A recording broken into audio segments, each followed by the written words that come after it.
Back to the realities facing communities across Johannesburg, some of whom have been grappling with water shortages this week as Rand Water carried out its annual maintenance program. The planned work has left taps dry in several neighbourhoods, sparking frustration among residents who rely on daily access to clean water. Authorities say the maintenance is critical to ensure long-term supply reliability, but the short-term impact is being felt widely. Businesses and households are adjusting to the disruption, with many turning to water tankers for relief. Before we speak to Rand Water spokesperson Makenosi Maroo to understand the reasons behind the shortages and what residents can expect in the coming days, let's first hear what some of the affected residents have had to say.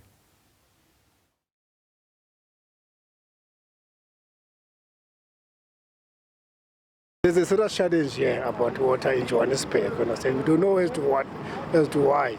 Because there are some people who are washing cars, they are using free water and so on. But in our offices, we don't have water. What about at home? Understand? At home, even at home, understand? I can't bath.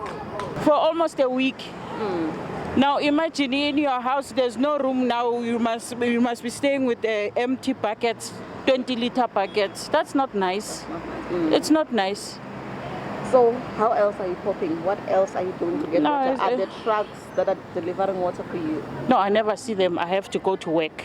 You understand how frustrating. So where do you get water?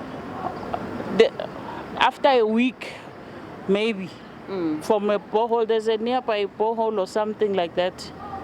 A Canavan Road in the region F, asinamanzi, and ama toilet it's almost 4 days singing amanzi, and the way singing amanzi ngakhona abantwana ba on holiday ngoba ikolo zivaliwe, kunabantu abavakashile, ama toilet ayanuka, abanye abantu beyisize etradeni. Amanzi igesi, amanzi is worse, igesi ingcono, you can cook ngesolar ngegas, but amanzi, how can you need to bath, you need to cook, you need to wash. So mangana amanzi bacabanga ukuthi siyaphila kanjani? Ngesinayo amanzi asakwazi ukugeza, which is minor, ama toilet. Sibaningi la eMarshall Town, siyafuna amanzi abe khona sikwazi ukuflash udoti. We are required ukuthi sivuke semsebenzini senze without water.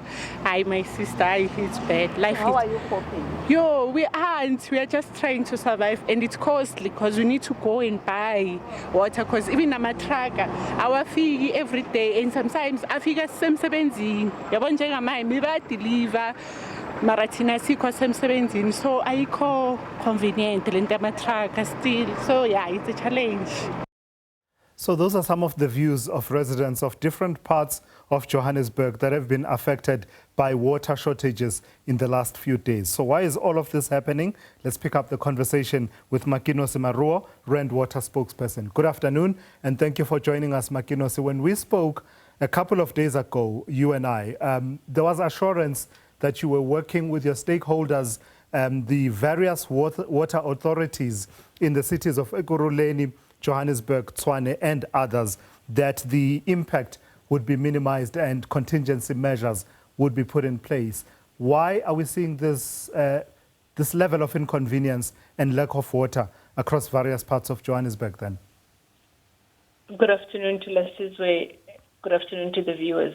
Firstly, let me acknowledge the frustration. Yes, people have been saying they don't have water, and we really acknowledge that, but also to emphasize that there was a need for rainwater to conduct this maintenance. With regards to our relationship with municipalities, especially the metros, that's still the case. We have informed them, we have given them ample time in terms of municipalities really implementing contingency measures to minimize these disruptions that we're talking about.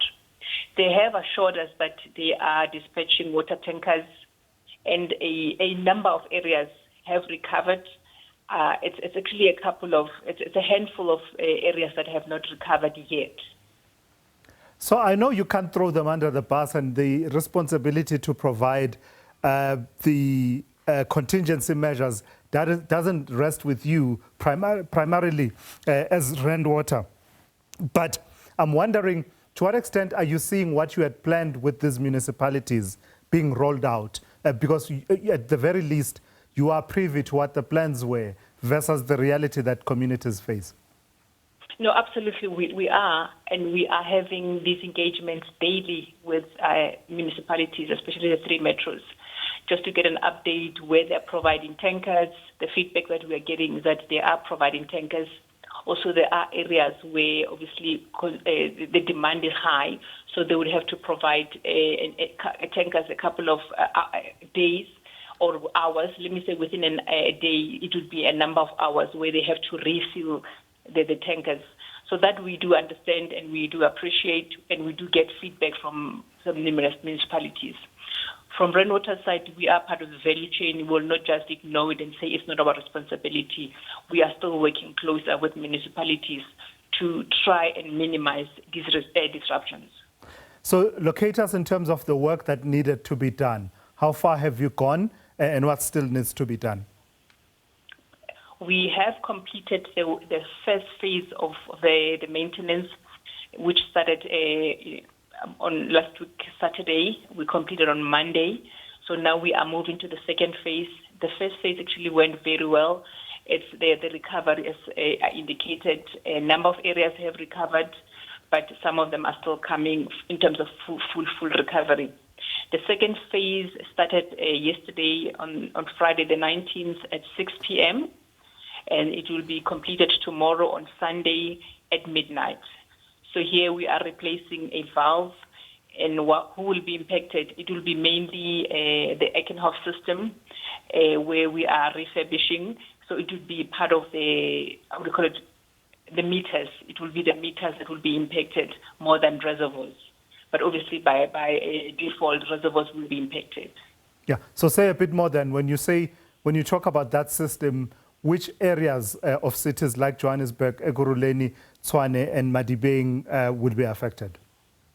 Okay, so if you mention the Ekenhof, as you rightly so, we're talking about Johannesburg, Rand, West City, Mogale City, Rustenburg, some parts of Merafung.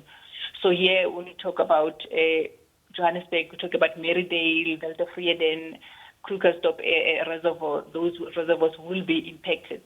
So those are the areas that will be affected.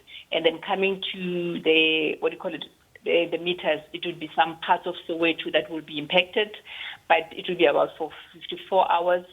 We are almost, not halfway, but almost halfway because we are completing tomorrow at midnight. So it will not be a huge impact that we had with the first maintenance or the first phase. What's your best answer, Makenosi, to the question that says, when can we expect the situation to return to normal? With regards to the first phase, we're talking hours. As we speak, most areas, as I indicated, most areas have recovered. We were complaining about Midrand. I know Midrand was struggling. Bedford View Central was struggling. Those areas have recovered. Then it's just high-lying areas that are recovering. With the second phase, we started yesterday. We're completing work at midnight. It's not a huge impact. It's mainly the meters. Yeah. So mainly Soweto will be impacted. We're talking, let's say by Monday afternoon, the system should be up and running. We are pumping at full capacity at at Palmeet, where the impact was big. With regards to the second maintenance, we are pumping partially, but we should say by midnight we should be done and pumping at full capacity. All right.